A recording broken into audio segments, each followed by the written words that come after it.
Hello, everyone, and welcome back to Doug's Den of Discussion.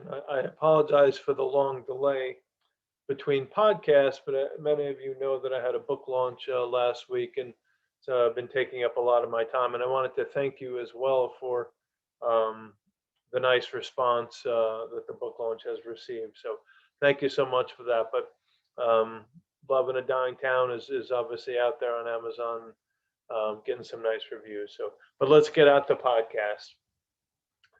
Gotta. I was walking the other day and my brain was on fire. Wouldn't stop saying what I gotta do. Gotta take care of the dog, gotta clean the cat box, gotta do the dishes, gotta do bills, gotta do more marketing. And it was this terrible loop um, that adds to the stress, right? And we're all too busy. I said to my wife the other day the expression, my plate is full. I can't put anything else on the plate. I said, well, is it even a plate at this point? It's more like a platter or a table. And we all just keep piling more and more on it. And the stress, all of us, everyone I speak to seems to be strung out on stress. Too much going on, not enough downtime, not enough time to enjoy the flowers, if you will, or the sun. And it's got to change. And it starts with us. When I was younger, I would go to the woods a lot. I still go to the woods. But when I was younger, I didn't live in that gotta mentality. I lived in the here and now. I had the time to sit on a rock. I didn't feel the pressures of hurrying to 14,000 things that I need to do. And so, where do we lose that? We lose that along the way with responsibilities, with this stress, and it's terrible. Start living for this external, leaning into the external, but it's that internal, that few minutes of calm and quiet meditation, sitting out at a river with the sun upon your face. That's what matters. That satisfies the internal. And so I think we're all responsible here of shifting the world by taking actions, and or the opposite, not taking actions, stopping and getting away from the stress, taking a few minutes for ourselves, or a few hours, or a few days.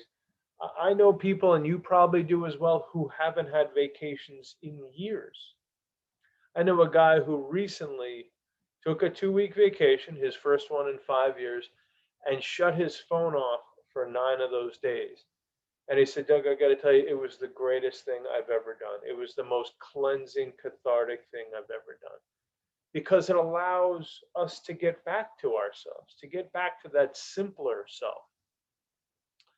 When I was a child, I was probably a little bit of a funny child, and perhaps a little ignorant in some ways as far as schooling. And I didn't like labels. I didn't want to know the names of trees or the names of flowers or birds.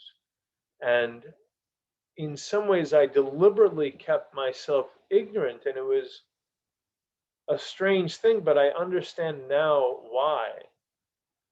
Because labels separate us. Once we start labeling something, now it's me and them, or us and them, or me and it, etc. Race, color, creed, finance, whatever it might be. But when I would go to the woods, I felt one with it, because I wasn't saying, oh, look at that oak tree that is XYZ. I was simply being immersed within it. And because of that, I always felt a part of it, not separate from it, meaning on that more spiritual level instead of the mental level that goes, I'm different from it, I'm separate from it. Because I was never separate from it. We get separate from it when we start living in this hypertension, gotta. But that's not our truths. right? Who do we become if that's all we're living for? We start becoming powerless. We feel like you can't keep up with everything. And so that's what I said is like, it's no longer a plate that we're all dealing with. It just keeps getting larger and larger. And all we do is seem to become worker ants, hurrying from one task to another, superficially existing. But there's something that's been going on for hundreds, if not thousands of years, and that is walking. Simple walking. Don't have to do some hardcore exercise. Don't have to, push yourself. I got to do 5 miles, 10 miles. Simply walking. There was a Stanford University study recently that says walking can enhance your creativity up to 60% if you walk 30 minutes a day. There are other studies that show that it increases or helps heal cardiovascular, pulmonary issues, so as the heart and the lungs. It reduces heart attacks. It greatly reduces hypertension and stress. So if you just get out 30 minutes a day and reclaim your life, because that's what I have to do. I keep reclaiming it everywhere I can, and I realize even trying to sleep at times at night, it haunts me, the brain. Oh, now I'm going to be chattering. And I realize 90% of it is just nonsense. It doesn't matter what it's trying to control or dictate or understand, because it's wrong most of the time.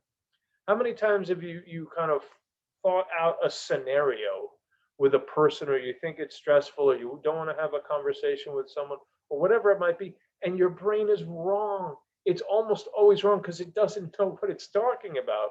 And yet we listen to it as if it is the gospel, when it's in fact a madman on the loose. A few other things, excuse me, I wanted to say. First of all, writing, and most of what we do is sedentary. Watching TV to escape the stress. Work, most of our jobs are sedentary. But walking allows us to reconnect to the earth, reconnect to our bodies, reconnect to the air, reconnect to the sun. So walkers, writers have been walkers for years. Charles Dickens, Henry David Thoreau, obviously, Hemingway, and the philosopher Soren Kierkegaard had a great line that I wanted to share with you. Above all, do not lose your desire to walk. Every day I walk myself into a state of well-being and walk away from every illness.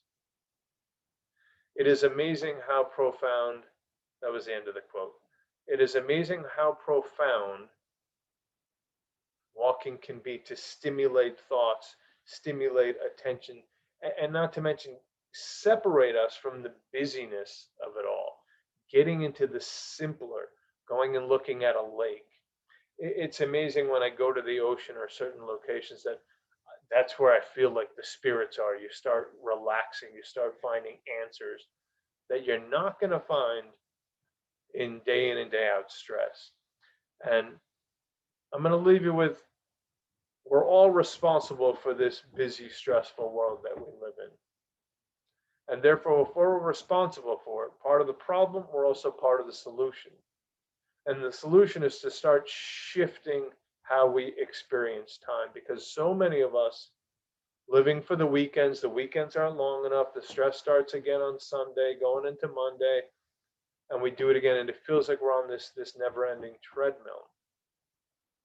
And so it's imperative to find the times for the important things. At the end of the life, it's not going to matter. Oh, I worked. And then you have the people who almost like chest bump how many friggin' hours they work. Well, I did 60 hours. Well, I did 70 hours. Great. You're working yourself into an early grave. That is not what you are here for. Good work, yes. Ethics, yes. We're all here for broader things, to move ourselves forward, to move humanity forward, not to be simply cogs in the wheel, worker ants. That is it. The podcast is going to be consistent again. Thank you all for the support. Love you. Wish you all the best. Have a great day.